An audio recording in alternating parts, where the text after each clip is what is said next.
ہے، راہ نجات ہے، سرچشمہ ہدایت ہے۔ لیکن جو یہ خاص آیتیں ہیں یہ تو براہ راست ہمیں ایڈریس کیا گیا ہے، تو ایک مومن ہونے کی نیت سے، ایک مسلمان ہونے کی نیت سے یہ لازم ہے کہ ہم اس پیغام کو سمجھیں کہ رب نے مجھ سے کیا فرمایا ہے۔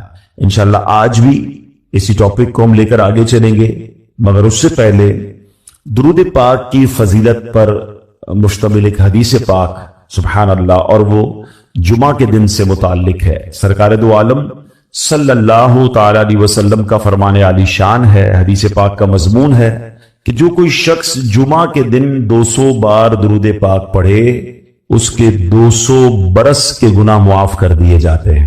اب آپ غور کریں کہ سبحان اللہ جمعہ کا دن کتنا مبارک دن ہے، اور اس دن سبحان اللہ اس کا مرتبہ اتنا بڑا ہے۔ علماء فرماتے ہیں کہ جمعہ کے دن اگر کوئی ایک نیکی کرے تو اسے 70 نیکیوں کا ثواب ملتا ہے۔ تو ہمیں اس دن تلاش کر کر کے نیکیاں کرنی چاہیے، درود پاک پڑھیں، تلاوت قرآن کریں، ہو سکے تو جمعہ کے دن سورہ یاسین پڑھیں، سورہ کہف پڑھنے کے تو بہت سارے فضائل ہیں۔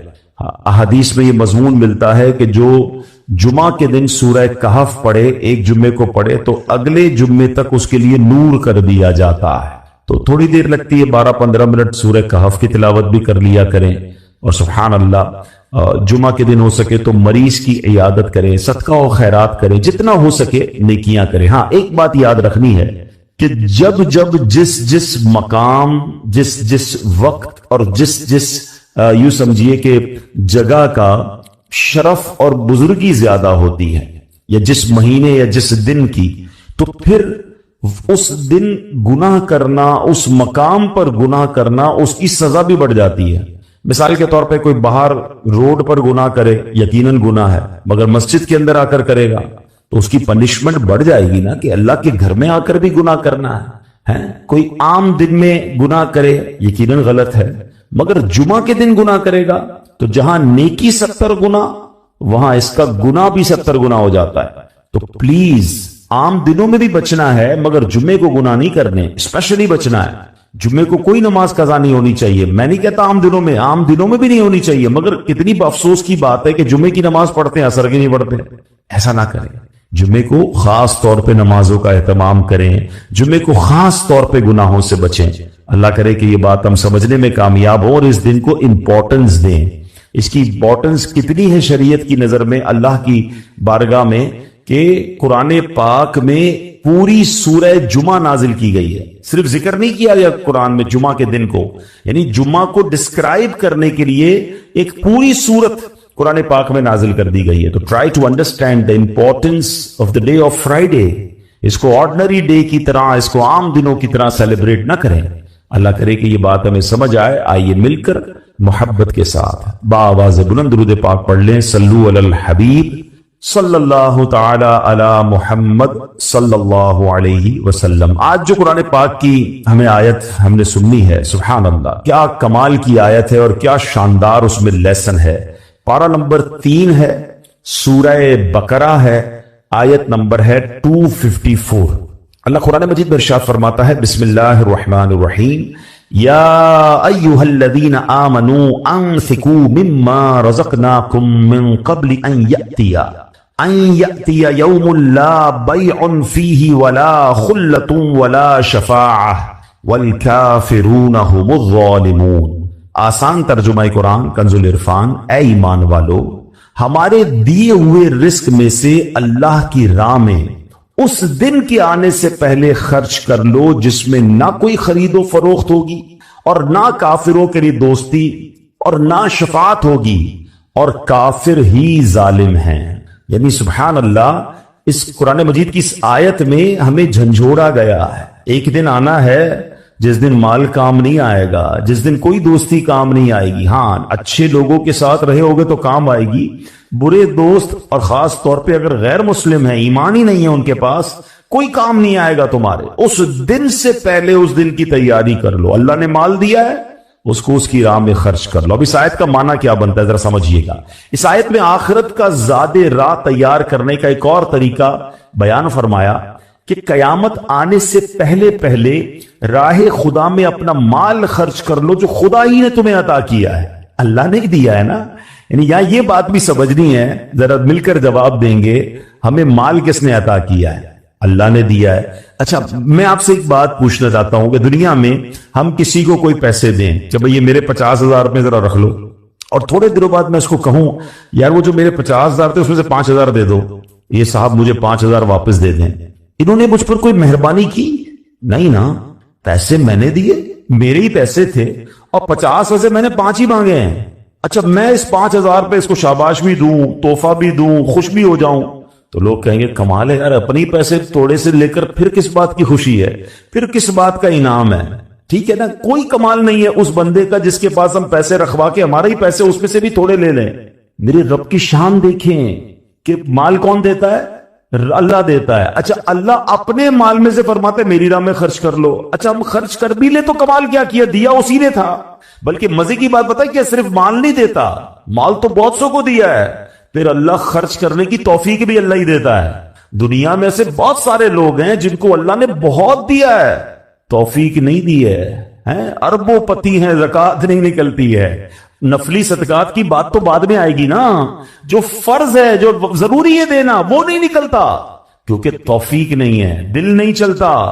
سبحان اللہ, مال بھی رب دے, توفیق بھی رب دے, اور بندہ کچھ خرچ کر لے تو انعام بھی ربی عطا فرماتا ہے, جنت کی نعمتیں بھی رب عطا فرماتا ہے. بلکہ ایک جگہ تو رب نے فرمایا قرآن میں ہی, ہے کوئی جو اللہ کو اچھا قرض دے, قرض حسنا. بڑی عجیب بات ہے کہ یار رب کو قرض کون دے سکتا ہے؟ جب مال ہی رب نے دیا ہے تو اللہ کا مال ہے. اللہ فرماتا ہے کوئی جو میری راہ میں خرچ کرے, اللہ فرماتا ہے کوئی جو اللہ کو قرض دے. اس کا مطلب کیا ہوا؟ علماء نے بڑی ڈیبیٹ کی اس پر, یہ لفظ قرض کیوں لایا گیا. تو اس کے پیچھے علماء نے جو ریزن بیان کیا کہ دنیا میں جب آپ کسی کو تحفہ دیتے ہیں نا تو واپسی کی امید نہیں ہوتی اور رکھنی بھی نہیں چاہیے. تحفے کا مطلب تو آپ نے دے دیا نا, گفٹ ہے. کچھ لوگ تو تحفہ دے کر بھی امید رکھ رہے ہوتے ہیں, آج میں نے دیا دیکھو کل کیا دے گا. تحفہ بھی غرض کے ساتھ, تحفہ بھی کنڈیشن کے ساتھ. تحفہ کنڈیشن کے ساتھ نہیں ہوتا. گفٹ دیا تو دیا, اچھے دل سے دیا کرو. تو لیکن جب آپ قرض دیتے ہیں نا تو آپ کو پتا ہوتا ہے یہ واپس آنا, جبھی تو قرض ہے. آپ تو کنڈیشن بھی لگاتے ہیں, چیک بھی کرتے ہیں کس کو دے رہا ہوں, واپس دے گا نہیں دے گا. اللہ اکبر. فرمایا جو رب نے قرآن میں فرمایا نا, ہے کوئی جو اللہ کو اچھا قرض دے اور اللہ اس کو پھر بڑھا کے لوٹائے گا. تو اس کا مطلب یہ ہے کہ دینے والا اللہ کی راہ میں یقین رکھے کہ جو میں دے رہا ہوں یہ مجھے ضرور واپس ملے گا, اور جتنا دیا اتنا نہیں ملے گا, اللہ اپنے کرم سے اس کو بڑھا کر واپس لوٹائے گا. اچھا دنیا میں دے دیا اللہ نے تو پھر ختم ہو گیا نا. مثال کے طور پہ ہم نے کسی کو قرض دیا, اس نے ہمیں واپس دے دیا. اس پر بھی اللہ کی شان کریمی دیکھیں کہ دنیا میں خرچ کیا, اللہ دنیا میں بڑھا کے دیتا ہے. کسی کو 1 کا 10 دیتا ہے اور کسی کے اخلاص کے مطابق 1 کا 700 بھی عطا فرماتا ہے. تو پھر اس کے بعد تو ختم ہو گئی نا بات. نہیں, یہ تو دنیا میں دیا ہے, اللہ جنت کی نعمتیں اور عطا فرمائے گا. احادیث میں آتا ہے اور مضمون ملتا ہے کہ جب تم اللہ کی راہ میں صدقہ کرتے ہو نا, اللہ تمہارے صدقے کو پالتا ہے. جس طرح تم اپنے بچڑے کو یا گائے کے بچے کی مثال دی گئی, جانور کو پالتے ہو کہ وہ چھوٹا ہوتا اور بڑا ہو جاتا ہے. فرمایا کوئی کھجور کا صدقہ دیتا ہے, اللہ اسے قیامت کے دن احد پہاڑ جتنا عطا فرمائے گا. یعنی ملٹی پلائی ادھر بھی ہو رہا ہے. سبحان اللہ و بحمدہ. کاش یہ بات سمجھ آ جائے کہ یہ کتنا کمال کی اللہ کا احسان ہے.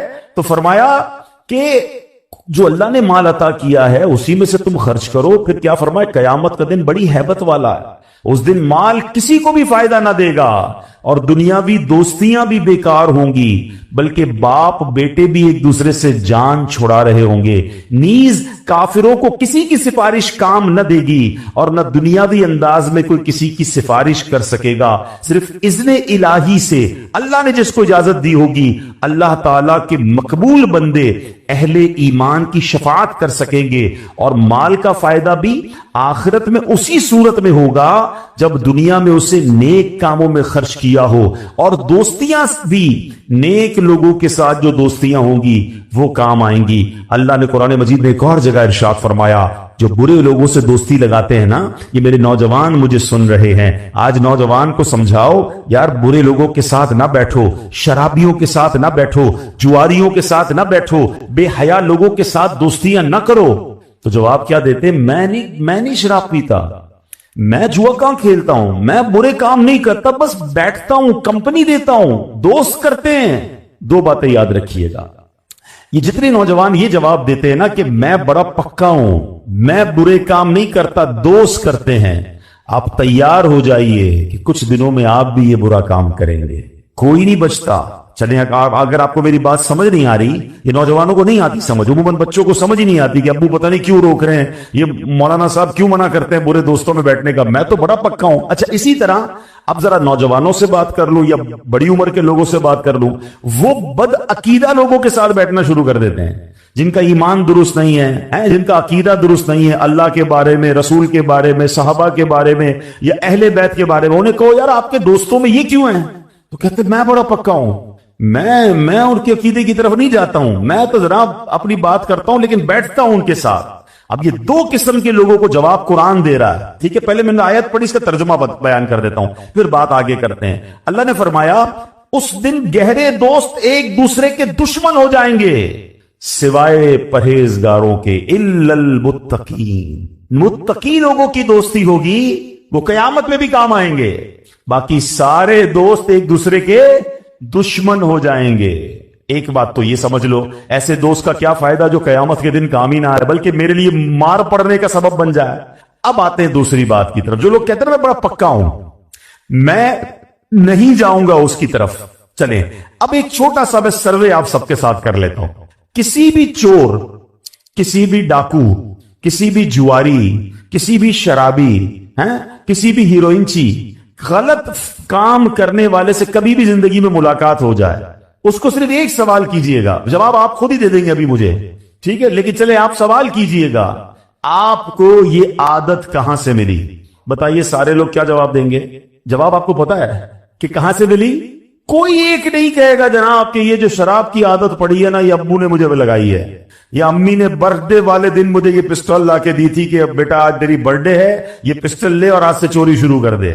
آپ کو یہ سارے لوگ جواب یہی دیں گے، یار بیٹھتا تھا، دوست پیتے تھے، دوست غلط کام کرتے تھے، دوست جوا کھیلتے تھے، کہا یار تھوڑے ہی پیسے لگا لو، بڑا مزہ آتا ہے، ہم تو روز جیتتے، تم بھی جیت جاؤ گے، اور جناب مجھے جوئے کی لت پڑ گئی اور آج سب کچھ بک گیا، آج میں اتنی شراب پیتا ہوں، پہلے ایک بھی نہیں پیتا تھا، آج جو میں یہ چرس اور ہیروئن پی رہا ہوں، میں تو صرف سگریٹ پیتا تھا، ایک بار دوست نے کہا ذرا تھوڑا سا کش تو لگا لو، اور آہستہ آہستہ مجھے یہ عادت پڑ گئی۔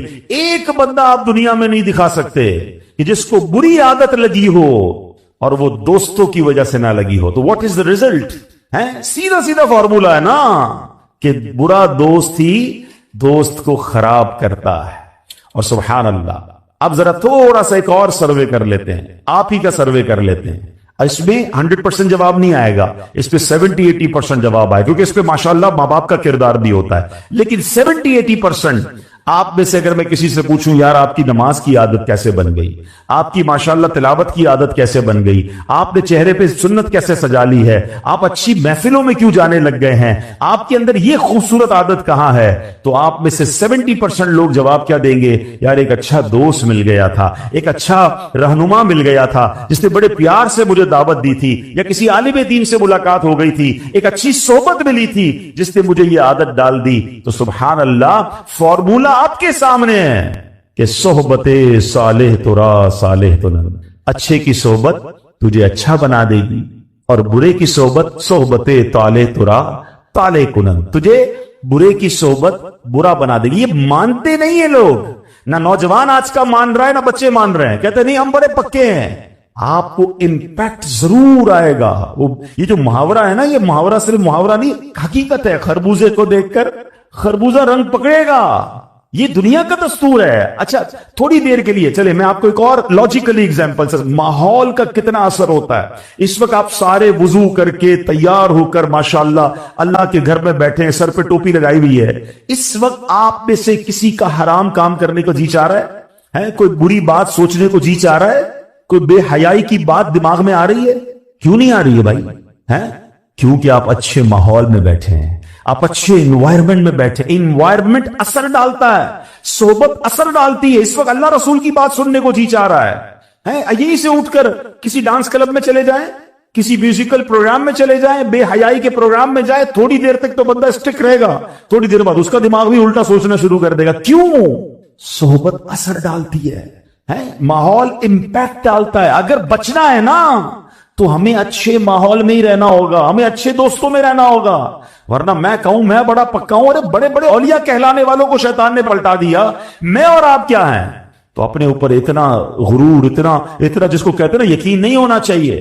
ہمیں ڈرتے رہنا چاہیے. قرآن کہہ رہا ہے نا تو بری دوستیوں سے بچیے, خدارہ بچیے, یہ ایمان لے سکتی ہیں. وہ کہتے ہیں نا برا یار مار سے زیادہ خطرناک ہے. مار فارسی میں کہتے ہیں سانپ کو. یار وہ والا جو برا ہے وہ سانپ سے زیادہ خطرناک ہے. سانپ جان لیتا ہے, برا دوست ایمان لے لیتا ہے. لیکن ہمیں فکر ہی نہیں ہے. کوئی بات نہیں یار, غیر مسلم ہے تو کیا ہوا, ہم تو جاتے. معاذ اللہ مسلمان کہلانے والے ان کے تہواروں میں جاتے ہیں, ان کے تہواروں میں مٹھائیاں جا رہی ہیں, ان کے گھروں سے مٹھائیاں آ رہی ہیں. کیا جواب دو گے اللہ رسول کو؟